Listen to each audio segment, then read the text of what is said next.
Assalamualaikum warahmatullahi wabarakatuh. Waalaikumsalam warahmatullahi wabarakatuh. Sudah masuk semua pesertanya? Siap, sudah Bu. Ya, baiklah, hari ini kita akan memasuki materi in-house training. Materinya adalah modul ajar. Pembuatan modul ajar biasanya kita laksanakan pada saat kurikulum sekolah penggerak ini. Sebelum kita masuk ke sana, kita masuk in-house trainingnya, marilah kita berdoa dulu menurut agama dan kepercayaan kita masing-masing. Doa dimulai. Doa selesai. Sebelum kita memulai acara in-house training ini, kita mulai dengan aturan yang harus kita laksanakan dulu bersama-sama, kita sepakati.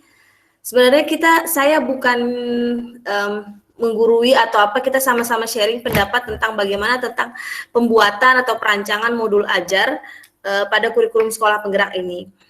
Namun aturannya saya memohon untuk pertama adalah kita tepat waktu hadirnya, kemudian yang kedua diharapkan semua peserta untuk membuka videonya biar kita terlihat semua wajahnya yang cantik-cantik dan yang tampan-tampan. Saya mohon untuk dibuka dulu video Bapak dan Ibu. Terima kasih. Seperti yang sudah kita laksanakan sebelumnya, Bapak dan Ibu kemarin sudah masuk di link GCR saya, yakni GCR materi untuk modul ajar. Sudah Pak ya? Dan saya lihat sudah hampir dikerjakan semua tentang asinkronusnya, baik yang dari mulai diri, kemudian ada yang kegiatan-kegiatan yang pada modul ajar silahkan untuk diisi. Untuk dan dikerjakan, kita sama-sama berbagi pendapat di sini. Ciri khas dari sebuah kurikulum sekolah penggerak yang harus kita laksanakan dalam pembelajaran kita nanti di sekolah penggerak. Ada capaian pembelajaran ya, Bu? Ya, oke, dari capaian pembelajarannya. Kemudian ada lagi, apakah pembelajaran itu harus berfokus pada siswa atau seperti apa ya, Bu? Apakah harus bersifat menyenangkan? Kemudian apakah kita harus membebaskan siswa atau seperti apa bentuknya? Kemarin sempat baca, Bu. Ya. Katanya kurikulum sekolah penggerak ini nanti harus berpusat pada siswa sesuai kebutuhan. Oke, sesuai kebutuhan. Oke. Baiklah, sebelum kita masuk ke sana, saya akan coba presentasikan. Nah, tujuan pembelajaran kita nanti adalah, bisa terlihat, Bu? Bisa, Pak. Bisa, Bu. Tujuan pembelajaran kita nanti adalah memahami modul ajar, yakni merancang, menyusun, dan membuat modul ajar sesuai dengan kurikulum sekolah penggerak. Ice breaking dulu kita sebentar, supaya semangat dulu. Karena sudah jam berapa ini mungkin agak mengantuk. Kita main bos berkata. Kalau bos berkata, pegang hidung, maka pegang hidung. Oke? Ikuti apa yang dikatakan oleh bos. Kita mulai. Bos berkata, pegang hidung. Bos berkata, buka mulut. Bos berkata, senyum. Bos berkata, angkat tangan. Bos berkata, semangat, merdeka, belajar. Mana suaranya nih? Semangat, merdeka, belajar. Mute semua tuh. Semangat, merdeka, belajar. Oke, baiklah. Pada mulai diri. Kita langsung balik lagi nih. Pada mulai dari diri, apa yang Ibu ketahui tentang modul ajar? Sepengetahuan Bapak dan Ibu, modul ajar itu apa sih? Modul pedoman dalam melakukan pembelajaran. Ya, terus bahan untuk betul? Ya. Bahan untuk alat bantu untuk mengajar. Ya, boleh juga. Itu yang kita ketahui. Kemudian ada lagi, adakah hambatan Ibu pada saat membuat proses pembuatan modul ajar yang pada asinkronus? Pada demonstrasi kontekstual ataupun pada saat kolaborasi kemarin pada asinkronusnya? Ada, Bu. Ya, silahkan Ibu Meta. Bagaimana caranya mengintegrasikan profil pelajar Pancasila itu, Bu, masuk ke dalam kegiatan pembelajarannya?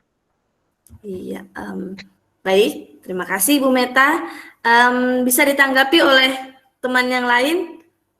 Hambatan yang dihadapi oleh Ibu Meta tadi bagaimana mengintegrasikan profil pelajar Pancasila ke dalam istilahnya modul ajar itu? Mungkin ini Bu, kita pilih saja beberapa profil Pancasila yang kira-kira bakal muncul pada saat pembelajaran Bu. Oke, Berdasarkan baik. KD atau tujuan ya. Iya, mungkin nanti kalau kita menggunakan diskusi kelompok, mungkin yang bergotong royong masuk nanti Bu. Ya, itu mungkin salah satu. Ya, oke. Ya, betul sekali Pak. Pada saat kita membuat modul ajar, kita nggak mesti harus memuat semuanya, karena kalau kita memuat semuanya, maka kita harus memerlukan mungkin sedikit rubriknya ya, kita harus menilainya, ada asesmen yang harus kita, jadi kita nggak perlu pada modul ajar kita nggak perlu yang terlalu banyak lah istilahnya, menaruh atau meletakkan profil pelajar Pancasila. Pilihlah salah satu atau dua lah, kemudian bisa kita integrasikan ke dalam modul ajar tersebut. Bagaimana Ibu Meta? Ibu bisa dipahami. Oke, baiklah, itu tadi dari kita mulai dari diri, kemudian yang ruang kolaborasi sudah Ibu Bapak kerjakan.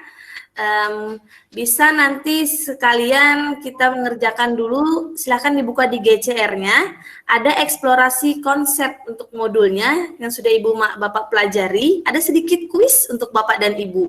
Silahkan untuk dikerjakan sekitar 1 menit, soalnya sedikit aja kok, 5, silahkan dibuka GCR-nya dan dikerjakan. Sudah ada yang menjawab. Dari Pak Erifan nilainya sudah 80. Ibu Meta dan Ibu Nelly 90. Ibu Nelly 70 ya.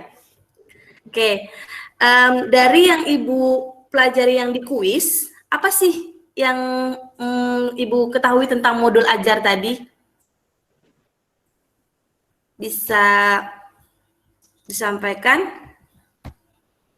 Modul ajar itu seperti perangkat untuk kita mengajar ya Bu ya. Kalau tidak salah isinya itu ada informasi umum, kompetensi inti, dan lampiran Bu. Ada 3 hal yang wajib ada di modul ajar sepertinya. Komponen inti Bu ya. Oh, komponen inti komponen inti ya, betul. Berarti kita dapat Makasih Pak Erifan. Ya betul. Pada saat saya buka dulu sedikit ya, saya buka untuk materi modul ajarnya. Konsep modul ajar adalah sejumlah alat atau sarana media, metode, petunjuk, dan pedoman yang dirancang secara sistematis dan menarik. Pada pembuatan modul ajar, kita harus menyesuaikan dengan alur tujuan pembelajaran.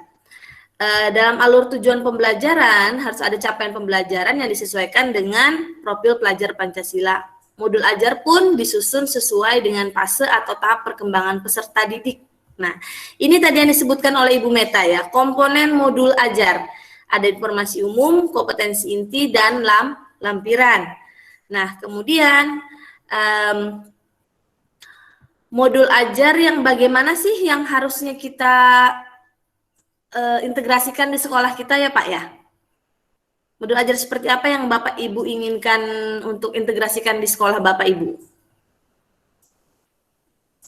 Sesuai dengan karakteristik dan kebutuhan. Ya, kreatif, mandiri, apa sih profil pelajar Pancasila itu? Mandiri, Cak. Mandiri, oke. Berarti kita mengusahakan nanti di modul ajar kita buat berarti mandiri gitu ya Bu ya? Ada pembelajarannya dalam modul ajar itu, usahakan siswa itu berusaha untuk mandiri ya. Tapi jangan lupa, berarti apakah kalau mandiri kita membuat rubriknya juga Bu? Iya. Oke. Ya, oke.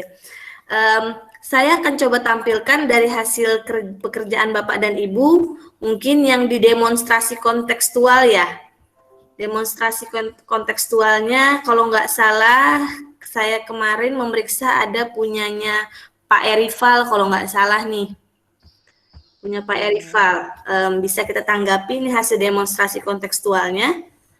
Oke, kelihatan Bapak Ibu? Ya, kelihatan. Oke. Silahkan Bapak dan Ibu sampaikan pendapat, bagaimana pendapat Bapak dan Ibu berkaitan dengan modul ajar yang sudah dibuat oleh Pak Erifal pada asinkronus itu. Apakah sudah terpenuhi kriteria dari komponen modul ajar yang diberikan? Kita cek. Yang pertama, komponen dalam modul ajar itu yang pertama apa tadi ya Bapak Ibu? Informasi umum. Informasi umum. Informasi umum itu menyebutkan tentang apa? Ada nama penyusun, kemudian kita cek di sini, kita lihat modul ajarnya Pak Erifal. Ada nggak informasi umumnya? Ada nama penyusun, satuan pendidikan, tahun, mata pelajaran, jenjang kelas, alokasi waktu, elemen, dan capaian pembelajaran. Ada ya? Ada, Bu. Ya ada. Kemudian di awal, kemudian ada profil pelajar Pancasilanya masuk nggak? Punya Pak Erifal tadi. Masuk, Bu. Kemudian ada profil pelajar Pancasilanya. Profil pelajar Pancasilanya ada berapa punya Pak Erifal nih? 3, Bu. 3. Berarti artinya apakah Bapak kalau membuat 3 berarti Bapak harus membuat rubriknya ketiganya ya? Dibuat, Bu. Pak. Coba dilihat, Bu. Lupa kemarin, Bu. Ya berarti ada 3 ya, berarti bergotong royong, bernalar kritis pun harus kita buat rubriknya apa ya Pak Erifal ya? Ya, coba langsung dilihat, Bu. Ada nggak, Bu? Ada nggak ya? Kita lihat ya, kita cek. Oh, ternyata ada di sini langsung dibuat oleh Pak Erifal, tapi dibuatnya langsung ya Bu ya? Langsung sekaligus ya, seperti ini. Boleh, Bu, yang seperti itu, Bu? Boleh Pak, boleh. Ini mungkin untuk memudahkan dalam pembuatan rubriknya. Gimana kita setuju Iya, Bu. ini rubrik yang dibuat oleh Pak Erifal? Setuju. Oke. Setuju, Bu. Oh iya, ya baiklah. Supaya lebih simpel kayaknya. Ya, mungkin lebih simpel ya. Baiklah. Kita langsung lanjut ke yang selanjutnya, yakni ini ya. Ada sarana prasarana ada ya. Target peserta didiknya ada, model pembelajaran, kemudian kompetensi intinya, komponen intinya. Masuk ke komponen ini, tujuan pembelajarannya adalah peserta didik mampu menyelesaikan permasalahan yang berkaitan dengan fungsi kuadrat. Nah, tujuan pembelajarannya sudah sesuai nggak dengan apa kemarin ya? Kalau kita mau membuat konten pembelajaran itu apa ya harus kita miliki? Pertama ada apa ya? Konten. Ya, konten. Yang pertama banget apa tuh Pak sebelum konten? Kompetensi ya. Kompetensi, konten, yang terakhir konten variasi. Variasi. Dalam kalau kita lihat di tujuan pembelajaran Pak Erifal ada nggak nih ketiga hal tersebut?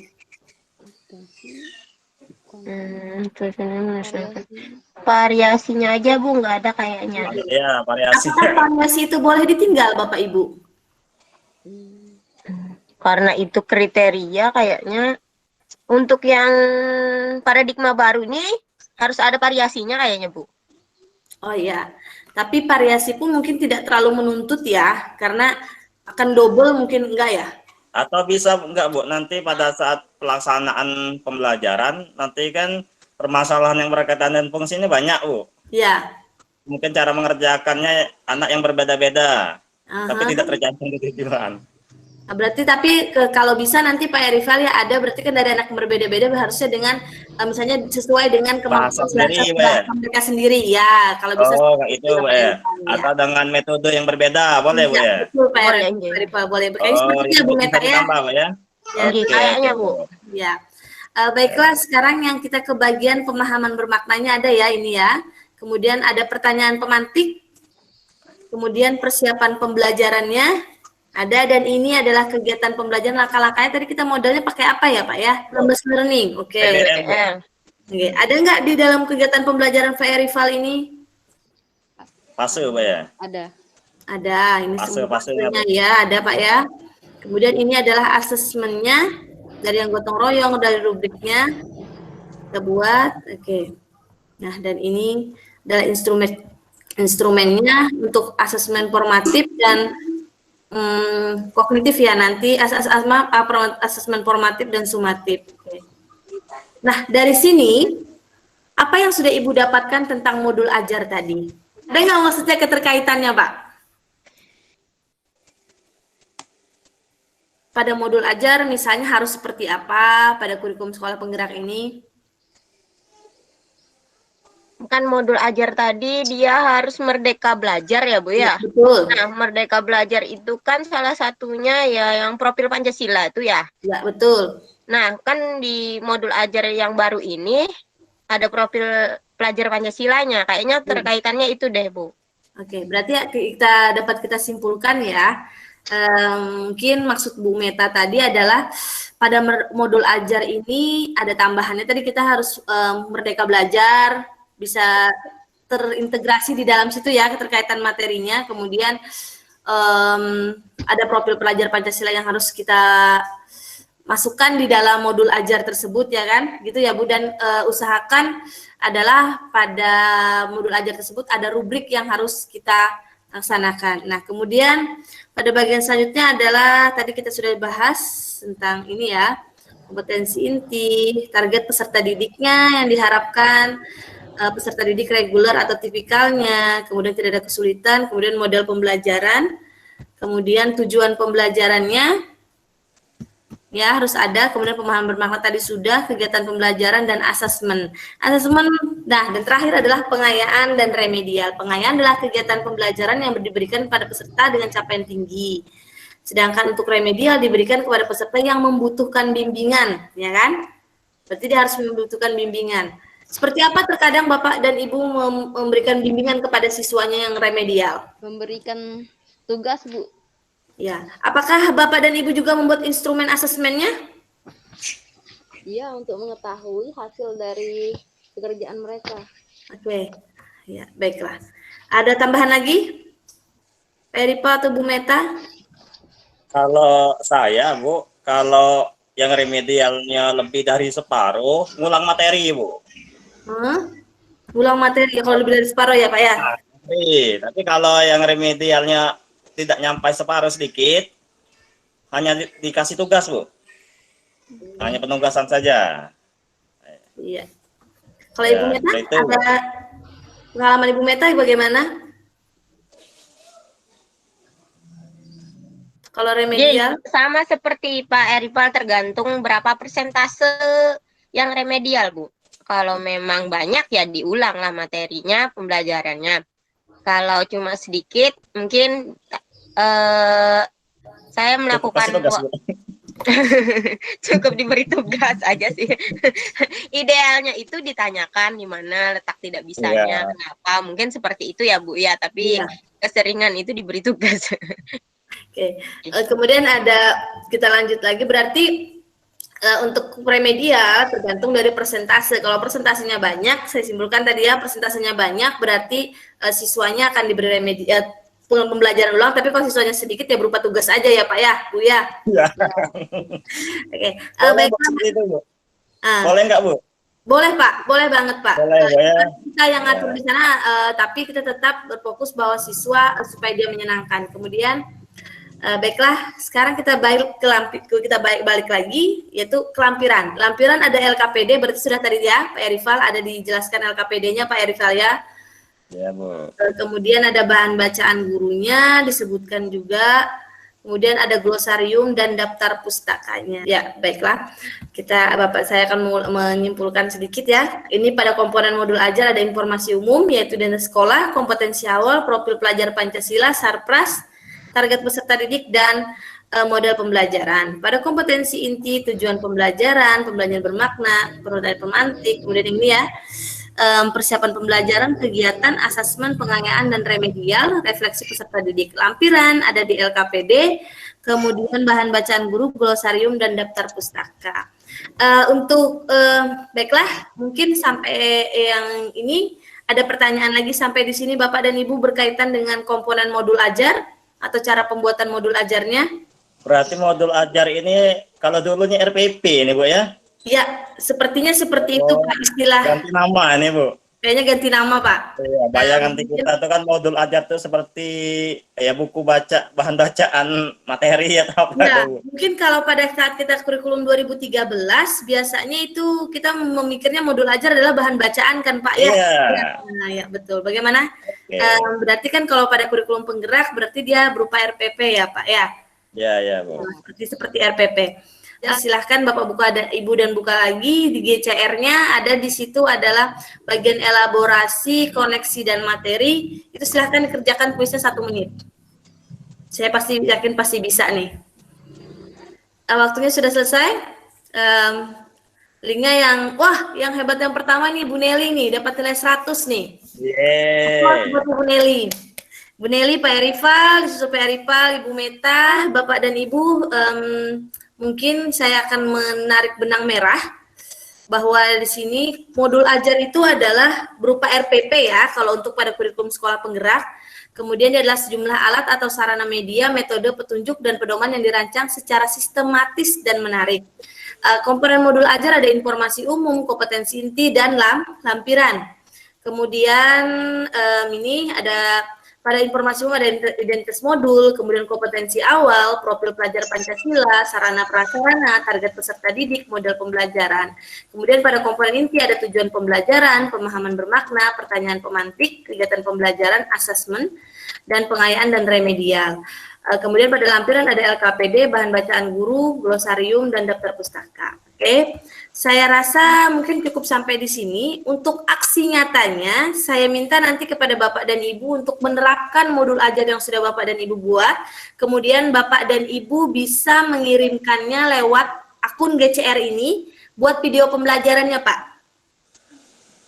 Oke, silahkan nanti dikirimkan di GCR ya, Pak ya. Video pembelajarannya atau pakai channel YouTube Bapak dan Ibu, nanti share linknya ke saya biar saya juga bisa lihat. Mohon kerjasamanya. Mungkin sampai di sini, saya cukupkan sampai di sini karena waktunya sudah habis. Salah dan hilap saya mohon maaf. Semoga bermanfaat untuk Bapak dan Ibu semua.